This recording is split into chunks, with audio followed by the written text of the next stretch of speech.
बिस्मिल्लाहिर्रहमानिर्रहीम। अस्सलाम वालेकुम व्यूअर्स। मानी स्टोरीज में खुशामदीद। एक जहाज काफी बुलंदी पर गया तो पायलट जोर जोर से हंसने लगा। लोगों ने पूछा तो कहने लगा, जब पागल खाने वालों को पता लगेगा कि मैं फरार हो गया हूँ तो कितना मजा आएगा ना। शौहर डरते हुए बीवी से, पकौड़े ठीक नहीं बने। बीवी भी उस वक्त गुस्से में थी, चिढ़कर बोली, चुप करके खा लें।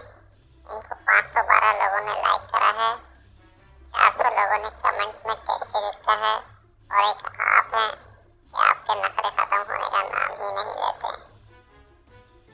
लाहौर के एक शख्स ने अखबार में एक नौकर के लिए इश्तिहार दिया और साथ ये लिखवाया कि खाना और रिहाइश बिल्कुल फ्री होगी, लेकिन मैं कोई भी तनख्वाह नहीं दूंगा।